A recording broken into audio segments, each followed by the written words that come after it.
윤상현 의원입니다. 오늘 전국 대학생 시국 선언을 위해 많은 대학생 대표자분들이 국회를 찾았습니다. 오늘 9분밖에 안 들어오셨습니다만 밖에도 한 20여 명 계십니다.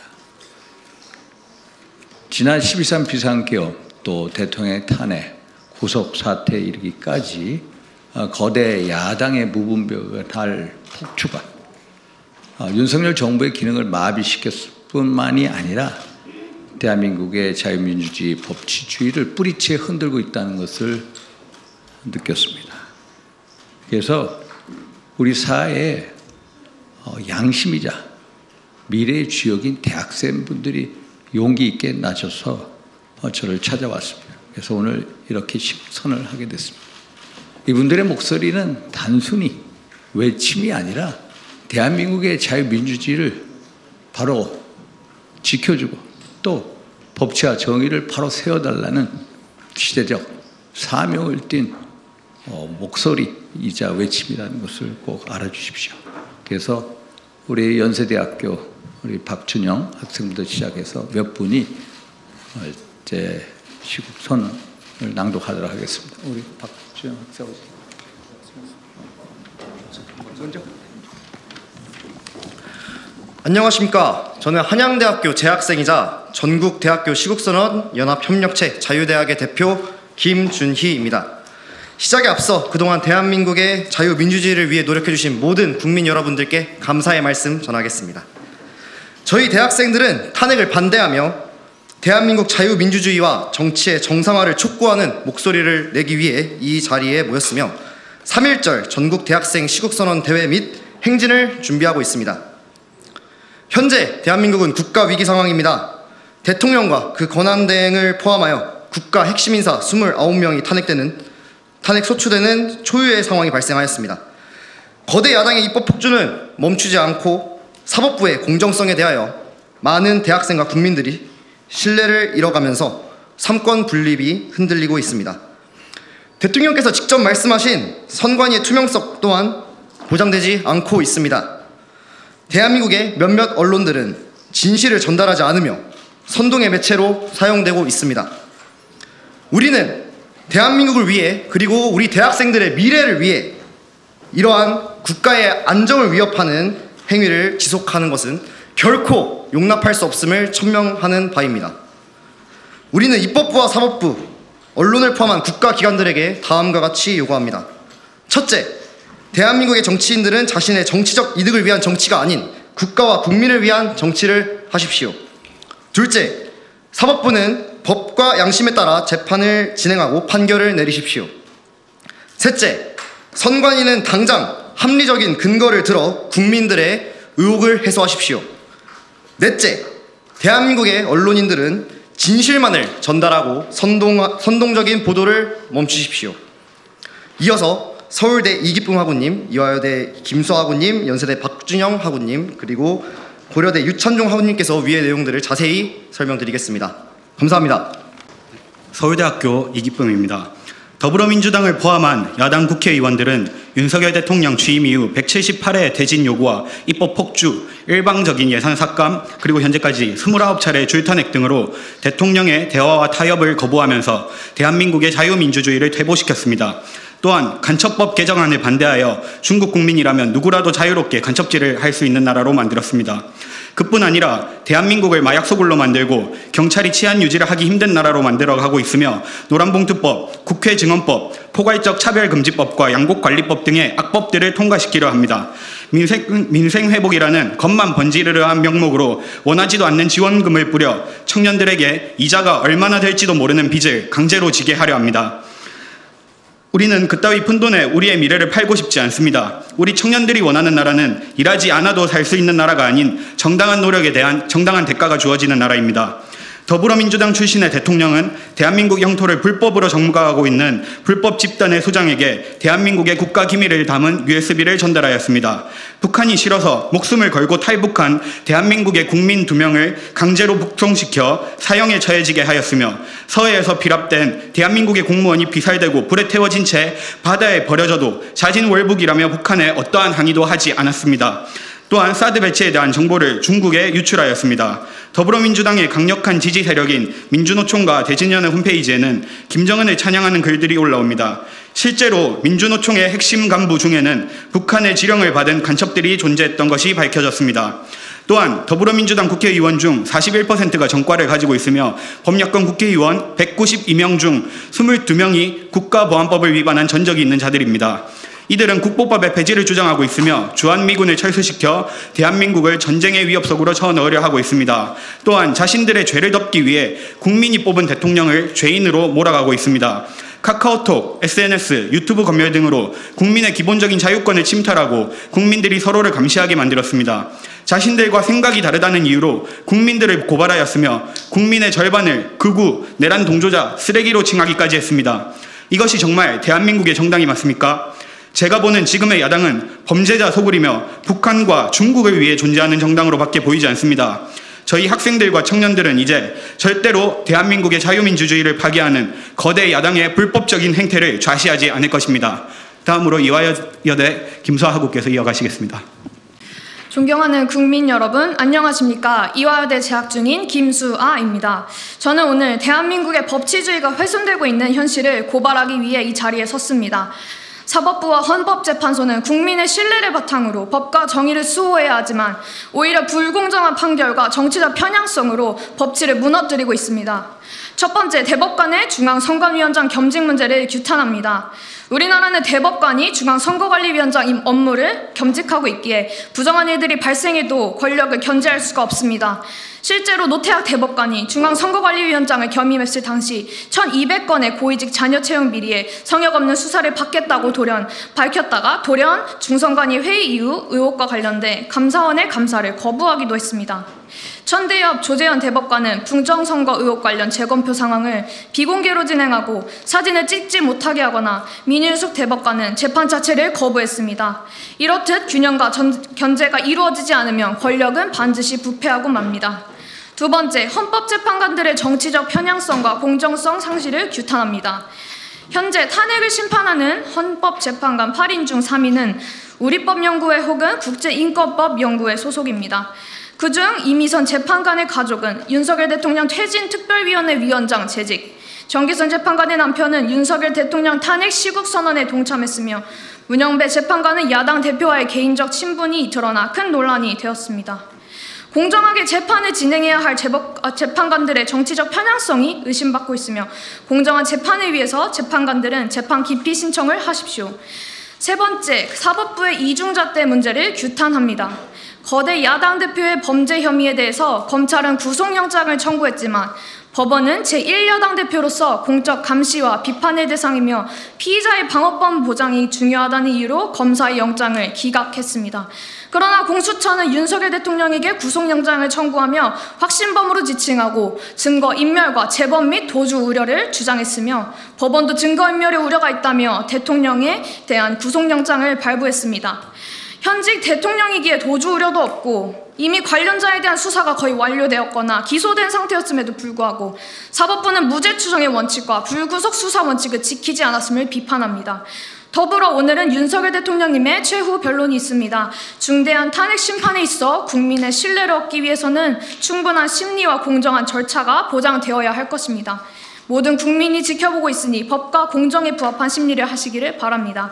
다음으로는 연세대학교 박준영 하우국께서 이어 발언하시겠습니다. 안녕하십니까. 연세대학교 전기전자공학과 3학년 박준영입니다. 저는 부정선거에 대한 근거와 실태에 대해 말씀드리겠습니다.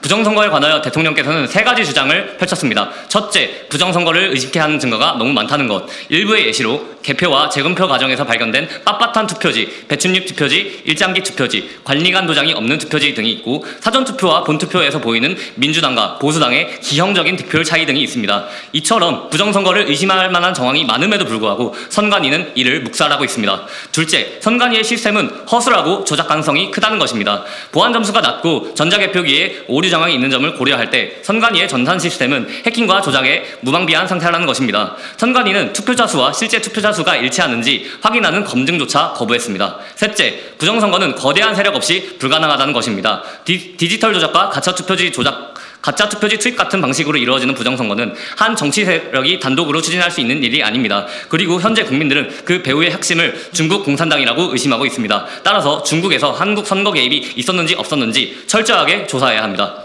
부정선거 의혹은 국내뿐 아니라 해외에서도 제기되고 있습니다. 특히 세계선거기구협의회 AF에서 전자개표기 및 선거관리 시스템을 여러 국가에 지원하면서 이를 도입한 국가들의 부정선거 논란이 잇따르고 있습니다. 실제로 일부 국가에서는 부정선거가 적발되어 대규모 시위와 폭동이 발생하고도 있습니다. 이는 대한민국이 부정선거를 수출하는 국가라는 의혹을 낳고 있으며 국제적 신뢰를 잃을 위험이 있습니다. 따라서 자국 내 부정선거 의혹을 철저히 조사하고 AF과 관련 세력의 책임을 명확히 해야 합니다.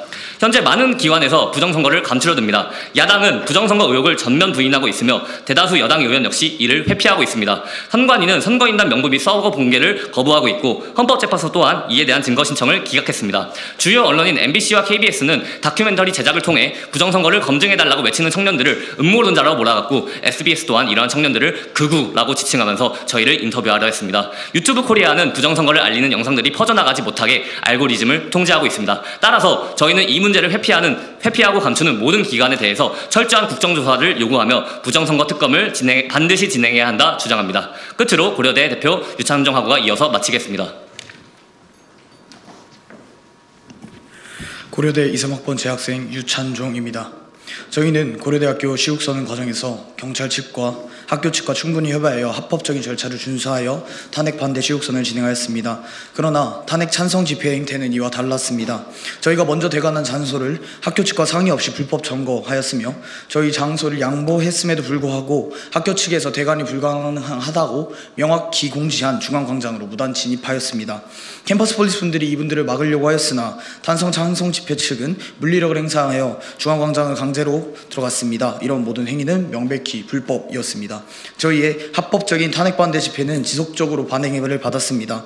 가장 먼저 저희의 현수막을 강제로 빼앗아갔으며 이후 탄핵 찬성 집회에 오수진 대표의 지시하에 폭력과 폭언이 무차별적으로 행사되었습니다. 저희는 충돌을 피하고자 학교 밖으로 나가려고 하였으나 집회 참가자들은 저희 앞을 자신들의 현수막으로 가로막고 그 과정에서 경찰의 제지에도 불구하고 지속적인 폭력 행위를 멈추지 않았습니다. 저희는 폭력을 원하지 않았습니다. 피하려고 했습니다. 빠르게 현장을 벗어나려고 했지만 일부 학우들은 그들에게 갇혀 움직일 수 없는 상황이 놓였습니다. 서로 대치하며 긴장감이 고조되었습니다. 저와 시국선언에 참여한 학우들만큼 그 상황을 정확히 아는 사람은 없습니다. 그럼에도 불구하고 저희 경험과 저희 사실과 다른 사실을 보도하는 일부 언론사들이 있습니다. 이는 부패하고 불공정한 언론의 폐해를 여실히 보여줍니다. 그들의 편향적인 기사를 보며 참담한 심정을 감출 수 없습니다. 오늘날 한국 언론사의 이러한 현실은 양심적이고 공정하게 보도를 하는 언론사까지 왜곡된 시선으로 바라보게 합니다. 저는 오직 사실을 전달해드릴 뿐입니다. 국민 여러분들께서 이 진실을 들으시고 현재 언론의 공정성에 대해서 직접 판단해 주시면 감사하겠습니다. 아직 2월 말이라 날씨가 쌀쌀합니다. 국민 여러분들 감기 조심하시고 꽂히는 봄이 오면 가족과 지인들과 함께 따뜻하고 행복한 시간 지내시길 바랍니다. 마지막으로 저희와 함께하는 대학교와 그 대표자분들 성함을 읽고 마무리하도록 하겠습니다.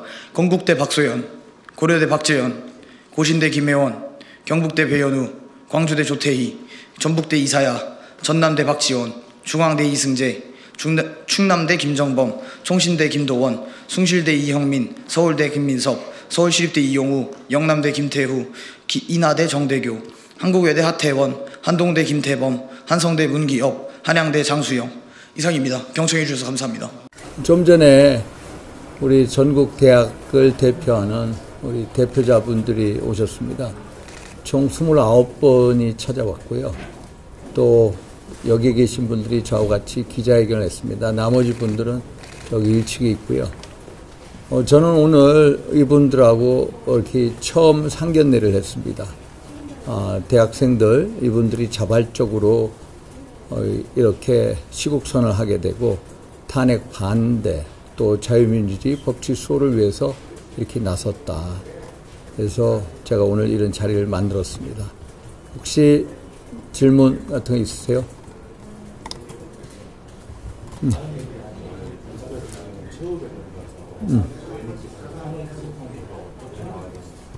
저는 오늘 최후 변론 11차 변론 기일입니다. 저는 이 탄핵 소추가 뭐 인용이냐 기각이냐 이게 아니라 각하되어야 한다라고 보고 있습니다. 왜 각하되어야 되느냐? 여러 가지 위법적인 절차가 헌재 주변으로 또 탄핵 소추안의 내란죄 부분을 삭제한 것부터 자체가 기본적으로 위법의 위법을 계속 더해졌다. 그래서 각하가 마땅하다 이렇게 생각을 합니다. 아시다시피 첫째, 국회 탄핵 소추안 12월 14일 국회에서 탄핵 소추안을 204명의 국회의원이 찬성으로 소추안을 통과시켰습니다. 그때 가장 중요한 부분이 내란죄 관련 부분입니다. 그런데 탄핵 소추안에서 국회 이 탄핵 소추단이 민당 주도죠. 민당 주도하는 그분들이 내란죄 부분을 삭제하겠다고 했습니다.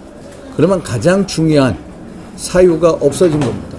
그러면 헌재에서 당연히 그 탄핵 소추안에 대해서 국회로 보내든지 각하시켜야 됩니다. 그래서 국회에서 재의결 절차를 거쳐야 되는데 의결 절차가 없었다.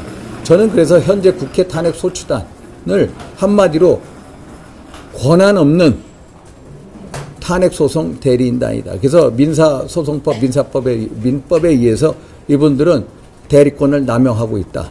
그래서 당연히 이런 면에 있어서 적법 절차를 거치지 않았기 때문에 당연히 탄핵소추안이 각하되어야 된다. 이렇게 판단하고 있고요.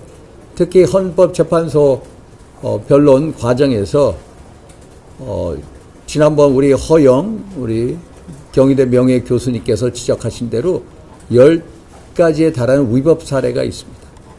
그래서 심지어 헌법재판소가 앞으로 가루가 돼버릴 거다라는 경고까지 하셨는데 대표적으로 몇 가지 말씀드리면은 헌법재판소법 24조, 30조, 32조, 또 40조, 51조를 위배를 했거든요. 특히 헌법재판소 32조에 의하면은 재판 중이나 수사 중인 사안에 대해서 이 자료를 요구할 수 없다라고 되어 있습니다. 그런데 국회 탄핵 소추단이 자료 요구, 내란죄 관련 부분에 대해서 검찰이나 경찰 국수본에서 자료 요청을 했습니다. 그 자료 요청을 받아들였습니다. 이것은 헌법재판소법 32조 위반이다라는 말씀을 드리고요.